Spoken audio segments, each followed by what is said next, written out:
तो ऐसे कंपाउंड जिनका मॉलिक्यूलर फार्मूला सेम होता है बट उनके स्ट्रक्चर जो होते हैं वो डिफरेंट होते हैं, ऐसे जितने भी कंपाउंड होते हैं उनको हम बोलते हैं आइसोमेरिज्म। और इस पूरे फेनोमेना को है ना, इसको हम आइसोमेरिज्म बोलते हैं, सॉरी आइसोमर बोलते हैं। And this phenomena is known as this phenomenon is known as isomerism. ठीक है, क्लियर है इतना? तो सबसे पहले आपको पता चल गया होगा है ना कि हम लोग क्या पढ़ने वाले हैं, स्टीरियोकेमिस्ट्री। स्टीरियोकेमिस्ट्री के आगे अंदर हम लोग सबसे पहला जो टॉपिक पढ़ेंगे, अब स्टीरियोकेमिस्ट्री क्या होता है तो एक बार फिर से रिमाइंड करते हैं है ना। तो मॉलिक्यूल्स के जो स्ट्रक्चर होते हैं, मॉलिक्यूल्स के 3D स्ट्रक्चर की बात करी गई थी स्टीरियोकेमिस्ट्री के अंदर। ठीक है, जैसे कि 3D स्ट्रक्चर लाइक कैसा होता है मैं आपको बताती हूँ। जैसे आप सभी को पता होगा ना, ट्रायंगल, ये ट्रायंगल होता है। ठीक है, तो ये जो ट्रायंगल आप देख रहे हो ना, ये जो स्ट्रक्चर है वो इसका 2D स्ट्रक्चर है। जब इसी ट्रायंगल को आप 3D में देखोगे तो ये आपको लाइक ऐसा लगेगा जैसे कि वो बर्थडे वाला केक होता है ना, वो सॉरी केक मैंने बोला, जो बर्थडे वाला कप होता है ना, बच्चे लगाते हैं छोटे छोटे, तो ये होता है 3D स्ट्रक्चर इसका। ठीक है, तो इन्होंने मॉलिक्यूल्स के 3D स्ट्रक्चर की बात करी थी स्टीरियोकेमिस्ट्री में, किसने? लुइस पास्चर ने 1848 में। ठीक है, अब इसके अंदर जो सबसे पहला टॉपिक आता है वो था आइसोमेरिज्म। आइसोमेरिज्म क्या होते हैं? ऐसे कंपाउंड जिनका जो मॉलिक्यूलर फार्मूला होता है वो सेम होता है बट इनके स्ट्रक्चर क्या होते हैं? डिफरेंट होते हैं। ठीक है, मॉलिक्यूलर फार्मूला सेम होगा, इनका जो स्ट्रक्चर होगा वो कैसा होगा? डिफरेंट होगा,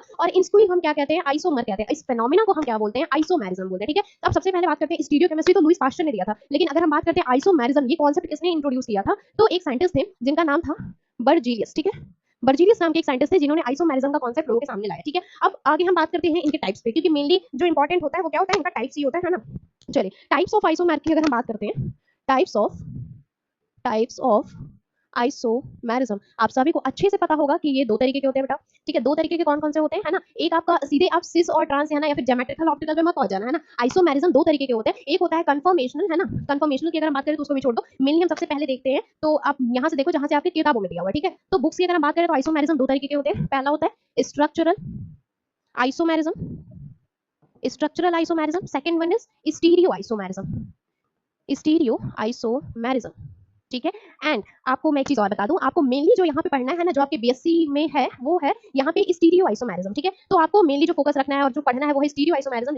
लेकिन एक चीज और, एग्जाम में जो क्वेश्चन है तो एग्जामिनर थोड़ा सा स्मार्ट होता है, तो बच्चों को परेशान करने में तो उसको बहुत मजा आता है, तो वो क्या करता है? स्ट्रक्चरल आइसोमेरिज्म के भी क्वेश्चन डाल देता है। ठीक है, क्योंकि वो जानता है कि अगर आपने स्टीरियो पढ़ा है तो आपको स्ट्रक्चरल के बारे में भी पता होगा। तो हम क्या करेंगे, एक एक करके हम इन दोनों को पढ़ेंगे, बहुत ज्यादा लेंथी नहीं पढ़ेंगे, शॉर्ट पढ़ेंगे, सिंपल पढ़ेंगे हमेशा से, क्योंकि चैप्टर्स को मैं आपको समराइज करके पढ़ाती हूँ है ना। तो जो भी मेन जो इंपॉर्टेंट टॉपिक्स है, जो भी इंपॉर्टेंट कॉन्सेप्ट है, उन सबको हम यहाँ पे बात कर लेंगे है ना। तो स्ट्रक्चरल में हम सारी चीजें पढ़ेंगे, सबसे बेसिक खत्म करेंगे, उसके बाद हम स्टीरियो पे चलेंगे। ठीक है, तो मेनली आगे और बात करते हैं तो इनके टाइप्स की बात करते हैं। तो जिस तरीके से आइसोमर को दो टाइप्स में डिवाइड किया, पहला स्ट्रक्चरल, दूसरा स्टीरियो, इसी तरीके से आगे भी इनको डिवाइड किया गया। ठीक है, अब स्ट्रक्चरल की अगर हम बात करें तो स्ट्रक्चरल आइसोमेरिज्म को फर्दर क्लासिफाई किया गया 5 टाइप्स। ठीक है, तो इनको आगे बांटा गया, ये 4-5 तरीके के होते हैं। ठीक है, और बच्चे बस इनके टाइप्स देख के डर जाते हैं। अच्छा, एक चीज आपको और बताते हैं कि आप लोग जो ये आइसोमर है ना, इसको आप दो जगह पढ़ते हैं। जैसे कि आपका केमिस्ट्री हमारी एक तो ऑर्गेनिक हो गया, एक इनऑर्गेनिक हो गया, तो हम लोग ये आइसोमेरिज्म जो टॉपिक है इसको हम लोग इनऑर्गेनिक में भी पढ़ते हैं ना। कोऑर्डिनेशन कंपाउंड में आपको अगर कोऑर्डिनेशन केमिस्ट्री पढ़ाऊंगी तो उसमें बताएंगे। तो सबसे पहले जो हमारा आइसोमेरिज्म होता है वो वहां पे भी होता है ना, और वहां पे भी होता है, यहाँ पे भी होता है, बट है क्या कि दोनों का जो कॉन्सेप्ट है या फिर जो दोनों की चीजें हैं वो बिल्कुल अलग है। ठीक है, अब जैसे कि हम बात करते हैं स्ट्रक्चरल आइसोमेरिज्म, अगर हम बात करें कि कोऑर्डिनेशन केमिस्ट्री में क्या होता है, तो वहां पे 4 टाइप्स के होते हैं। ठीक है, 4 टाइप्स के होते हैं।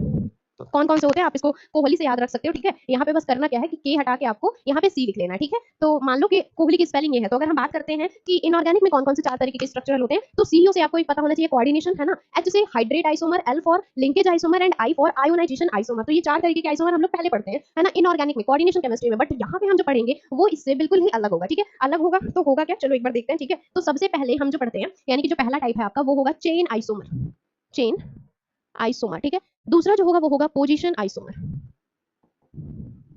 ठीक है, chain position isomer. Third one is metamerism, fourth one is functional isomerism,